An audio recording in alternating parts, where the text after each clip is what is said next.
Siguiendo con el estudio de la cuarta unidad sobre el aprovechamiento de los residuos agroindustriales, vamos a estudiar el tema de utilización del suero lácteo. El suero lácteo es, de hecho, un subproducto que se obtiene del proceso de coagulación de la caseína para la producción de los quesos. Ese proceso, cuando se coagula la caseína, ocurre un proceso que se le conoce como sinéresis, en el cual comienza a salir un líquido claro, y ese líquido claro es lo que se conoce como suero. Y es interesante la obtención de este subproducto, puesto que todavía hay muchos componentes de importancia, como lo son proteínas, carbohidratos y grasas, todavía que pueden ser aprovechadas como elemento nutricional. El suero lácteo, como subproducto de la fabricación del queso, existe en forma ácida o dulce.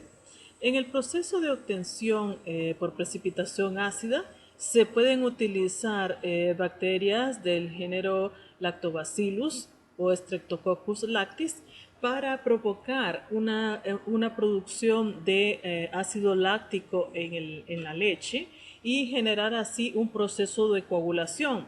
Este proceso de coagulación se da cuando la leche se aproxima a un pH aproximadamente de 4.6, que se le conoce como punto isoeléctrico para las proteínas de la leche, en este caso la caseína.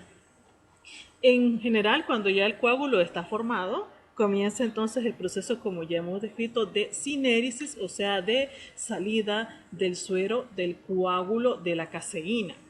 Y es un suero de características de suero ácido. El suero en general está constituido por agua, proteínas, lactosa y minerales. Un proceso en el cual se haga una retirada del agua nos generaría un producto rico en proteínas. Hablando de los rendimientos de producción de suero lácteo, el suero lácteo representa, dependiendo del tipo de queso que se esté obteniendo, entre el 80 y el 90% del volumen total de la leche utilizada en la producción de quesos. Recordemos que hay quesos más húmedos y quesos más secos. En función de eso va a variar el rendimiento de producción de suero. En la producción de 1 kilogramo de queso, del tipo de queso salado, se tiene una producción media de 9 litros de suero. Contiene de los nutrientes de la leche proteínas solubles, lactosa, vitaminas, minerales y un bajo contenido de grasa. Ahora bien, la presencia de las proteínas, la lactosa y las vitaminas van a tener un alto poder contaminante, de manera que la demanda biológica de oxígeno varía entre 27 a 60 kilogramos por metro cúbico. La composición del suero y su sabor ligeramente dulce o ácido dependen del tipo de coagulación de la leche y de la operación de fabricación del queso. En este caso, el suero dulce es obtenido por coagulación enzimática de la leche, por la adición de la enzima, ya sea la quimosina o la pepsina, que tiene la propiedad de coagular la caseína. Es un suero resultante de la producción de quesos como, por ejemplo, el queso cheddar y el queso Emmental. El suero ácido, con pH entre 4.3 y 4.6, se obtiene por coagulación ácida de la leche para la fabricación de caseína o de queso, como mencionábamos anteriormente, por la adición de cultivos lácticos, en este caso de bacterias del tipo ácido láctica. Y un ejemplo de esto es el suero obtenido de la producción del tipo de queso cottage. El suero dulce tiene un mayor contenido de lactosa comparado con el suero ácido, mientras que este último tiene una concentración alta de sales minerales. En relación a la concentración de lactosa en el suero ácido es menor que en el suero dulce, y esto se debe al proceso de fermentación que se llevó a cabo para la producción del suero ácido, en el que aconteció que una fracción de lactosa se transformó en ácido láctico durante el proceso de coagulación. Otra diferencia entre el suero dulce y el suero ácido es que el suero ácido presenta un mayor contenido de calcio y fósforo en comparación con el suero dulce, y esto está asociado al proceso de solubilización del complejo del fosfato de calcio existente en las micelas de caseína debido a un pH ácido. El suero dulce, además, por la acción de las enzimas del tipo reninas, no provoca la reducción del pH. Luego los iones de calcio son retenidos asociados a las caseínas en el queso. En esta tabla se muestra la composición del suero lácteo. Como pueden observar, hay un porcentaje alto de agua, en torno del 93%, y una composición en sólidos totales del 6.7%. Esos sólidos totales están integrados por proteínas, grasa, lactosa y cenizas, o sea, materia mineral. Las proteínas representan apenas un 0.9%. No obstante, vale la pena recuperar esta fracción proteica a través de la producción de un concentrado proteico de suero. También hay una pequeña fracción de grasa, y de los sólidos totales el mayor componente lo constituye la lactosa con un 5%. Ya las cenizas representan aproximadamente 0.6%. Del 0.9% de las proteínas que hay en el suero cuando tiene todo ese contenido de humedad, si tomáramos solamente la fracción de proteínas y analizáramos en su composición qué tipos de proteínas son estas, una fracción es de lactoglobulina y la otra es de la lactoalbúmina. Y del total de las proteínas que hay en el suero, 70% son de estas proteínas.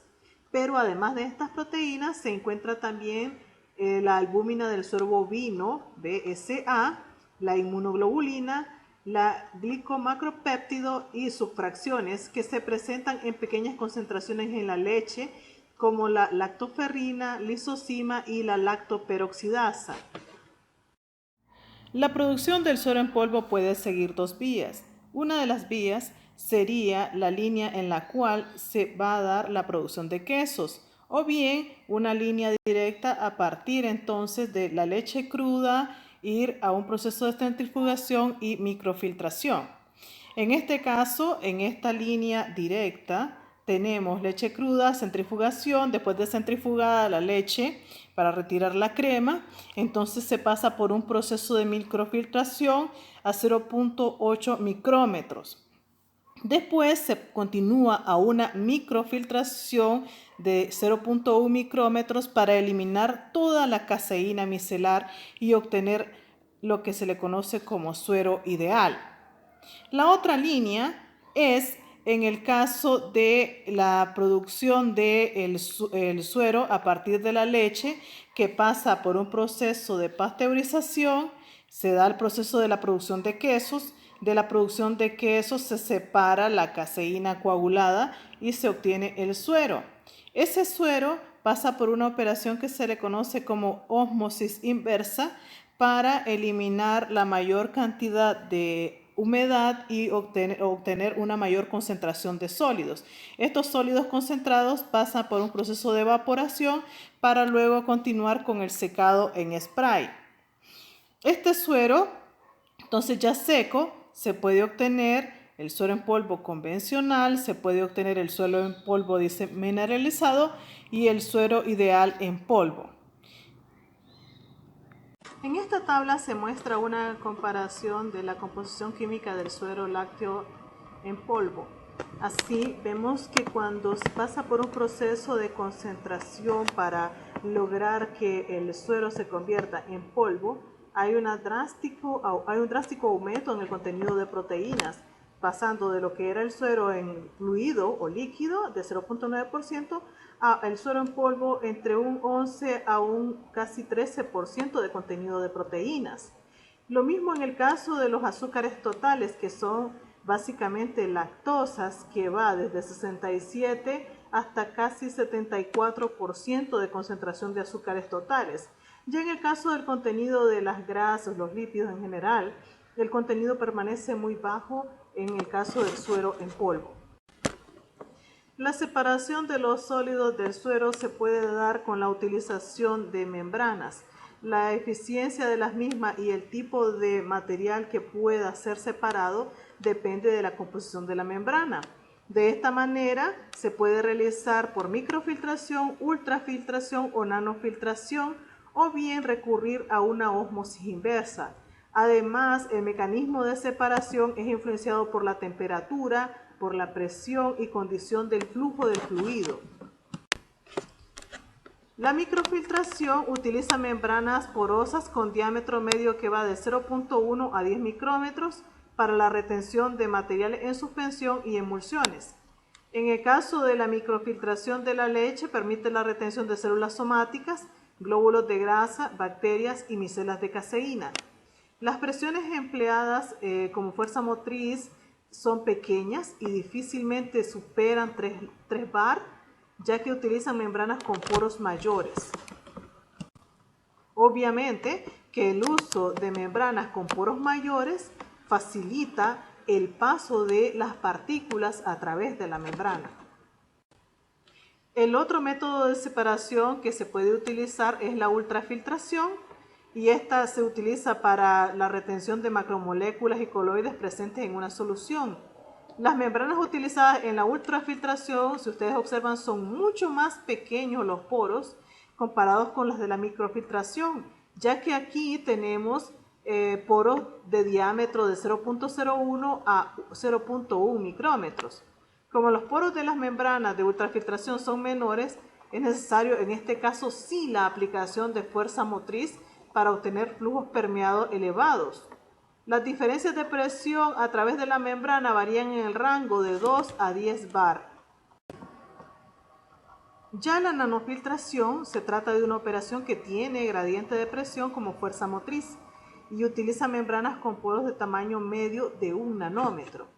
En esta operación, la lactosa y todos los demás componentes de la leche son retenidos, lo que permite la permeación de iones monovalentes solubles y agua. Esto significa que los iones de las sales minerales que están disueltas en el medio van a permear o van a pasar a través de esta membrana. La ósmosis inversa, por su parte, es una operación en la cual se retienen solutos de tamaños inferiores a 1 nanómetro y poseen una masa molar de aproximadamente 100 Dalton. La operación involucra presiones en promedio 5 a 10 veces superiores a las utilizadas en la ultrafiltración, siendo empleada en industrias de lácteos para concentrar la leche o el suero de leche por eliminación de agua y sales minerales. En esta imagen, las partículas de color amarillo representan a los sólidos del suero. Las azules son moléculas de agua. Observen que cuando pasa a través de la membrana, se fuerza el paso del agua a través de la membrana, mientras que el 99% de las partículas de los sólidos del suero quedan retenidas, permitiendo de esta manera que puedan concentrar. El primer paso en la concentración del suero consiste en aumentar la materia seca de alrededor del 6% a 18-25% usando la ósmosis inversa o una combinación de ósmosis inversa con nanofiltración.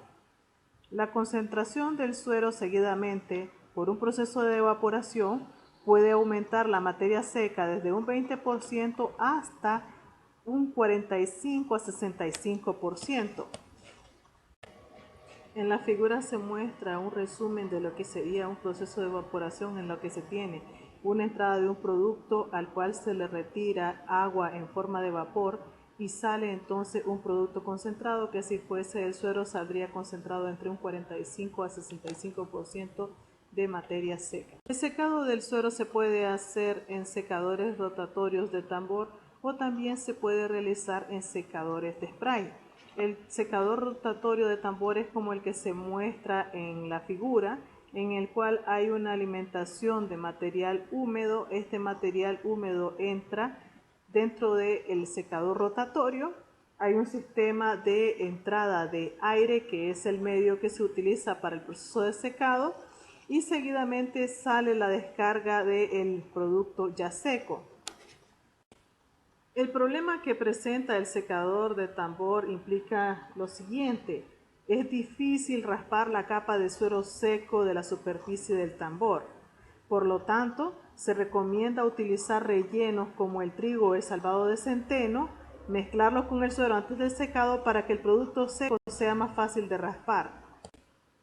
Después del proceso de secado, si se utilizaron trigo o salvado de centeno, va a ser necesario utilizar un proceso de tamizado para separar entonces los sólidos del suero de estos materiales. El secado por atomización, como su nombre lo indica, implicará que la corriente del suero que viene concentrado del evaporador, este suero va a tener que pulverizarse a través de hacerse pasar por una serie de atomizadores dentro de la cámara de secado. Entonces ya el suero ya atomizado en forma de pequeñas gotitas se encuentra con una corriente de aire caliente para hacer el proceso de secado y obtener un polvo.